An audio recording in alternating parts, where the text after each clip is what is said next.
తెలంగాణలో లోక్సభ ఎన్నికల హడావిడి మొదలైందా? అన్ని లోక్సభ నియోజకవర్గాల్లో త్రిముఖ పోటీ ఉండనుందా? దక్షిణాది రాష్ట్రాలపై బీజేపీ, కాంగ్రెస్ స్పెషల్ ఫోకస్ పెట్టాయా? ఈసారి జాతీయ పార్టీ అధినేతలు కూడా పోటీ చేయబోతున్నారా?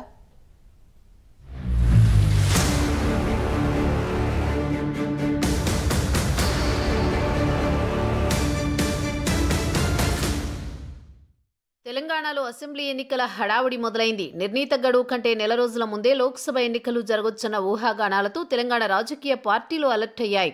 కాగా ఇప్పటికే ఈ పార్లమెంట్ ఎన్నికలపై అన్ని పార్టీలు ఫోకస్ పెట్టాయి. రానున్న తెలంగాణ పార్లమెంట్ ఎన్నికల్లో అత్యధిక స్థానాలు గెలిచేలా కాంగ్రెస్, బీజేపీ, బీఆర్ఎస్ ప్రణాళికలు రచిస్తున్నాయి. తెలంగాణలో మొత్తం 17 లోక్సభ నియోజకవర్గాలున్నాయి. కాగా వచ్చే లోక్సభ ఎన్నికల్లో బీఆర్ఎస్, కాంగ్రెస్, బీజేపీల మధ్య దాదాపు అన్ని నియోజకవర్గాల్లో త్రిముఖ పోటీ ఖాయంగా కనిపిస్తోంది.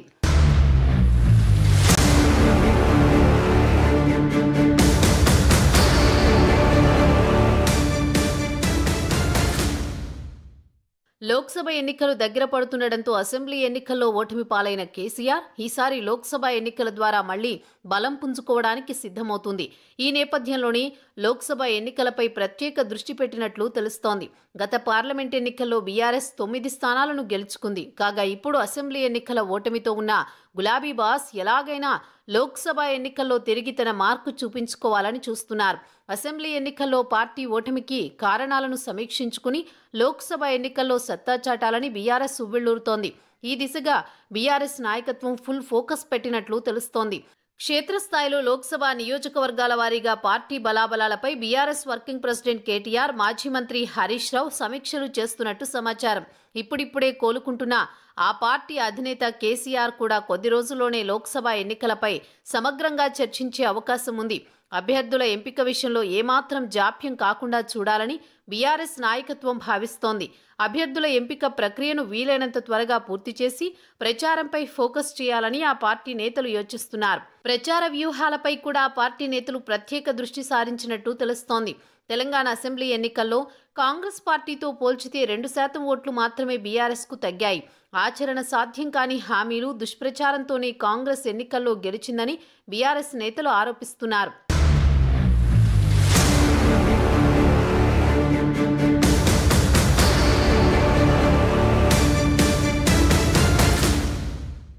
తెలంగాణలో మొత్తం 17 లోక్సభ నియోజకవర్గాలున్నాయి. వచ్చే ఎన్నికల్లో బీఆర్ఎస్, కాంగ్రెస్, బీజేపీల మధ్య దాదాపు అన్ని నియోజకవర్గాల్లో త్రిముఖ పోటీ ఖాయంగా తెలుస్తోంది. కాంగ్రెస్ అటు బీజేపీని ఎదుర్కొనేందుకు పక్కా వ్యూహాలతో ముందుకు వెళ్లాలని బీఆర్ఎస్ నేతలు వ్యూహరచన చేస్తున్నట్లు తెలుస్తోంది. దేశవ్యాప్తంగా 6 నుంచి 7 విడతల్లో లోక్సభకు పోలింగ్ జరిగే అవకాశం ఉందని రాజకీయ వర్గాల్లో చర్చ జరుగుతోంది. తొలి దశలోనే తెలంగాణలోని లోక్సభ స్థానాలకు ఎన్నికలు జరిగే అవకాశం ఉందని తెలుస్తోంది. కాగా తొలి విడత పోలింగ్కు సంబంధించిన నోటిఫికేషన్ ఫిబ్రవరి 2వ వారంలోపే వస్తుందన్న టాక్ వినిపిస్తోంది. లోక్సభ తొలి దశ ఎన్నికలు ఏప్రిల్ 10వ తేదీలోపే ఉంటాయని, తెలంగాణలో ఈ విడతలోనే లోక్సభ ఎన్నికల ప్రక్రియ పూర్తవుతుందని భావిస్తున్నారు. మలిదశ పోలింగ్ మే తొలి వారం వరకు ఉంటుందని, ఫలితాలు మే 15లోపే ప్రకటిస్తారని ప్రచారం జరుగుతోంది.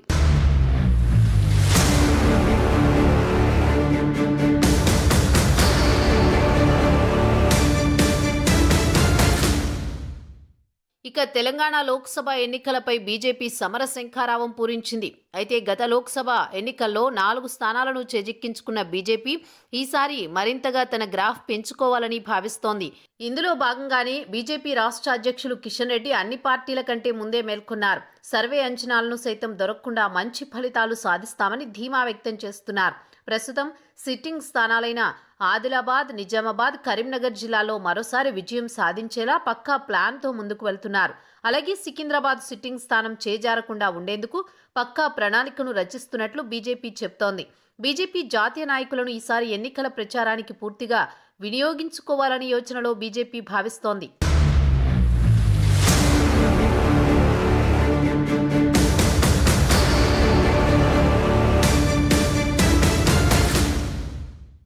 తెలంగాణ లోక్సభ ఎన్నికలు సమీపిస్తున్న వేళ దక్షిణాది రాష్ట్రాలపై బీజేపీ స్పెషల్ ఫోకస్ పెట్టింది. ఈసారి దక్షిణాదిలో మెజారిటీ ఎంపీ సీట్లను గెలుచుకోవాలని పార్టీ హైకమాండ్ భావిస్తోంది. ఇందుకోసం ప్రధాని నరేంద్ర మోదీని తెలంగాణ నుంచి లోక్సభ బరిలో దింపాలని నిర్ణయించినట్టు సమాచారం. తెలంగాణ నుంచి మోదీ పోటీ చేస్తే రాష్ట్రంలో మెజారిటీ స్థానాలను బీజేపీ కైవసం చేసుకోవచ్చనేదే ఈ నిర్ణయానికి కారణమని తెలుస్తోంది. గత సార్వత్రిక ఎన్నికల్లో మోదీ వారణాసి నుంచి పోటీ చేసి గెలిచారు. మోదీ స్వయంగా వారణాసిలో పోటీ చేయడంతో ఉత్తరప్రదేశ్లో బీజేపీ అత్యధిక ఎంపీ స్థానాలు గెలిచింది. తెలంగాణలోనూ ఇదే ఫార్ములా అనుసరించాలని పార్టీ పెద్దలు యోచిస్తున్నారు. ఈ మేరకు ప్రధాని మోదీకి పార్టీ సీనియర్ నేతలు ఇప్పటికే ప్రతిపాదన చేసినట్టు సమాచారం.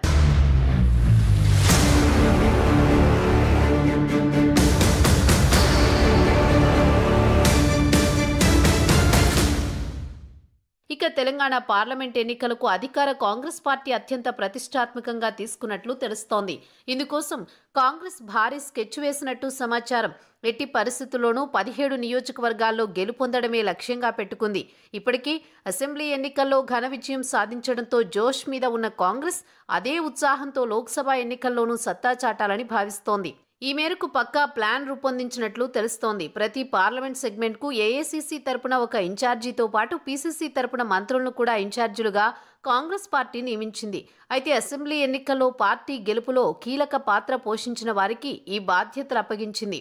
ఇన్ఛార్జీలుగా నియమితులైన వారిలో CM Revanth, deputy CM Mallu Bhatti Vikramarka, మంత్రి పొంగులేటి శ్రీనివాసరెడ్డి తలా 2 పార్లమెంటు స్థానాలకు ఇన్ఛార్జీలుగా వ్యవహరిస్తున్న సంగతి తెలిసిందే.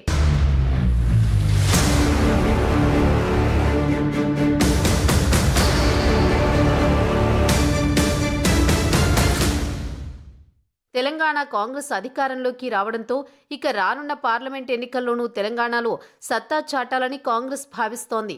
ఈ నేపథ్యంలో ఇప్పటి నుంచే పార్లమెంట్ ఎన్నికలపై కసరత్తు మొదలు పెడుతోంది.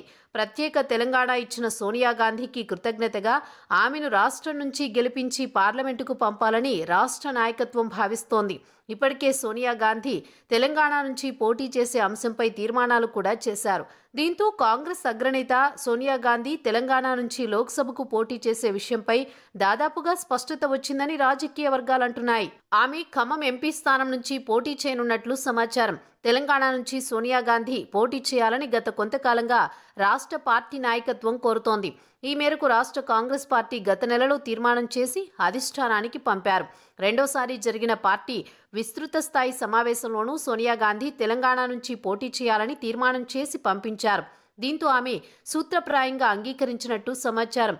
ముందుగా నిజామాబాద్, మల్కాజ్గిరి స్థానాలు తెరపైకి వచ్చినా ఫైనల్గా ఖమ్మం నుంచి పోటీ చేసేందుకు సోనియా సిద్ధమైనట్లు ప్రచారం జరుగుతోంది.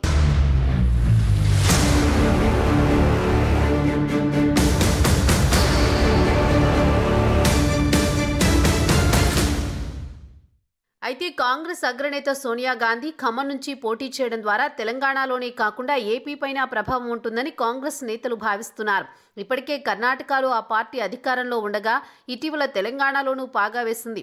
ఇక ఏపీలోనూ సత్తా చాటాలని హస్తం నేతలు భావిస్తున్నారు. అందులో భాగంగానే వేగంగా పావులు కదుపుతున్నారు. వైసీపీకి చెక్ పెట్టేందుకు షర్మిలను రంగంలోకి దించనున్నట్టు తెలుస్తోంది. ఇప్పటికే షర్మిల వైఎస్ఆర్టీపీని కాంగ్రెస్లో విలీనం చేసి హస్తం గూటికి చేరారు. దీంతో ఏపీ పీసీసీ బాధ్యతలు షర్మిలకు కట్టబెట్టి రాష్ట్రంలో సానుకూల ఫలితాలు రాబట్టాలని కాంగ్రెస్ చూస్తున్నట్లు విశ్లేషకులు చెబుతున్నారు. అందులో భాగంగానే 2 రాష్ట్రాల్లో సరిహద్దు పార్లమెంటు నియోజకవర్గమైన ఖమ్మం ఎంపీ స్థానం నుంచి సోనియాను బరిలోకి దింపాలని కాంగ్రెస్ భావిస్తున్నట్టు సమాచారం.